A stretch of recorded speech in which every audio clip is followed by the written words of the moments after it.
সরকারি টাকায় বসেছে ট্যাঙ্ক, রয়েছে সাবমার্সিবল পাম্পও। 2 বছর আগে উদ্বোধন হওয়া ট্যাঙ্ক থেকে আজও জল অমিল।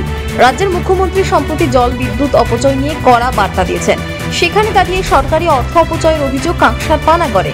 দক্ষিণবঙ্গ থেকে উত্তরবঙ্গের যোগাযোগের অন্যতম গুরুত্বপূর্ণ হলো পানাগড় দার্জিলিং মোড় বাস স্ট্যান্ড। সারা দিনে কমপক্ষে 200টিরও বেশি বাসের আসা যাওয়া এই বাস স্ট্যান্ডের উপর দিয়ে।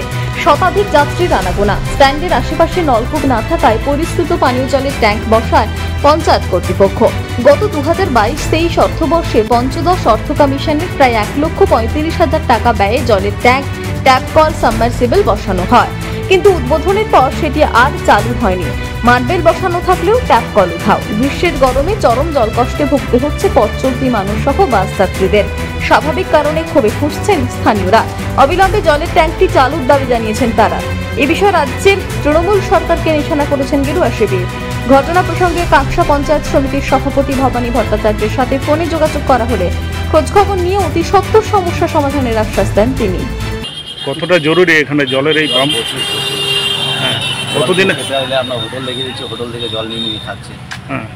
প্যাসেঞ্জার এখানে থাকে, বাসের প্যাসেঞ্জার, প্যাসেঞ্জার অনেক লোকজন থাকে। জলেরই সমস্যা, জলের বিকল্প করেছে কিন্তু জল থাকছে না। বলছে কারেন্ট ঢুকছে না, কারেন্টের অসুবিধা, কারেন্ট নেই বলে জলটা পাওয়া যাচ্ছে না।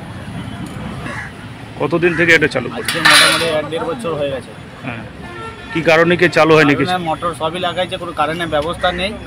জনসাধারণ কোনো সুবিধা কেউ দেখে না, সব নিজের স্বার্থপর চলবে।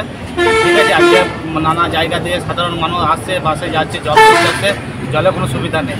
আমরা নিজেদের কাছ থেকে পয়সা দিয়ে একটা মাটি হাঁড়ি কিনে এত রোদের তাপমাত্রা থাকাকালীন আমরা সেই মানুষের সুখ সুবিধা দিই যাতে যেহেতু জলের ব্যবস্থা করতে পারি। যতটা পেরেছি ততটা চেষ্টা হয়েছে। আমাদের কোনো কিছু ব্যবস্থা নেই, যেমন কল আছে কিন্তু জল নেই। সবই সস্তা রাজনীতি। আর যেখানে ভারতের সরকার জল জীবন মিশন যোজনায় গোটা ভারতবর্ষের প্রত্যেকটা বাড়িতে খাবার জলের কানেকশনের ব্যবস্থা করেছেন। বিহারে প্রত্যেকটা বাড়িতে জল পড়ছে, উত্তরপ্রদেশে প্রত্যেকটা বাড়িতে জল পড়ছে, মধ্যপ্রদেশে, গোটা ভারতবর্ষে প্রত্যেকটা বাড়িতে জল পড়ছে। যেখানে বিজেপি বিরোধী সরকার সেখানেও আর প্রত্যেকটা বাড়িতে জলের কানেকশন লাগানো হয়েছে পাইপের মাধ্যমে। সেখানে এই পশ্চিমবঙ্গ বঞ্চিত কেন? এখানে শুধু সেই আর জল জীবন মিশনের নামটা বদল করে জল স্বপ্ন করে আর অর্ধেক পাইপ শুধু দিয়ে লাগানো রয়েছে, যেখানে দেখানো যায় যে এই সব কাজ মমতা করছে।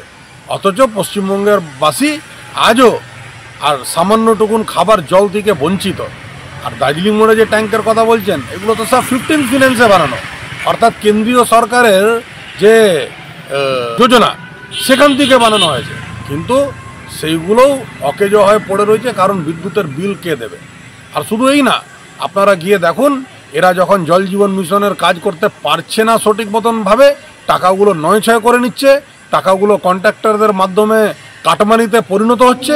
অলরেডি জল স্বপ্ন যে প্রকল্প চালু করা হয়েছে, আমরা ডোর টু ডোর সবার কাছে জল দিচ্ছি, মানে জল দেওয়ার কাজ শুরু হয়েছে অলরেডি। হ্যাঁ, আর ওখানে হচ্ছে জল ছত্র টাইপের রোডের উপরে জলের, এটা আমাদের এখনো আমাদের অ্যাসেট পঞ্চায়েতে কোথায় কি করা আছে আমরা দেখে নিচ্ছি। ওটা আমরা এখন অলরেডি শুরু করেছি।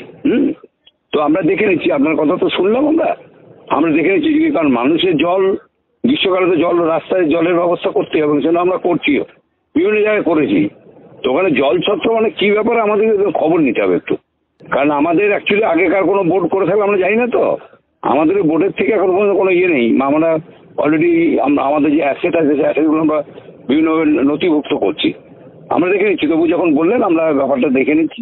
কাঁকসা থেকে নিজস্ব প্রতিনিধির রিপোর্ট, টিভি নিউজ 10। সুলভের সঠিক চিকিৎসার একমাত্র প্রতিষ্ঠান বিবেকানন্দ হসপিটাল। 24 ঘন্টা emergency service, blood bank, trauma care. আপনাদের সেবায় আমরা তৎপর। গুণমান ও পরিষেবায় দুর্গাপুর বিধাননগরের ডক্টর জাকির হোসেন এভিনিউর বিবেকানন্দ হসপিটাল শিল্পাঞ্চলের মানুষের মন জয় করেছে।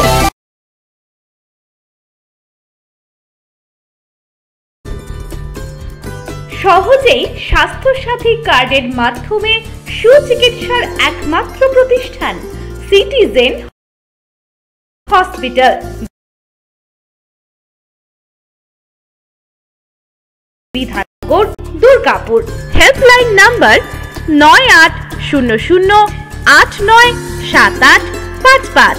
অ্যাপয়েন্টমেন্টের জন্য ফোন করুন 7477783932 কিংবা 9933475697 এই নম্বরে।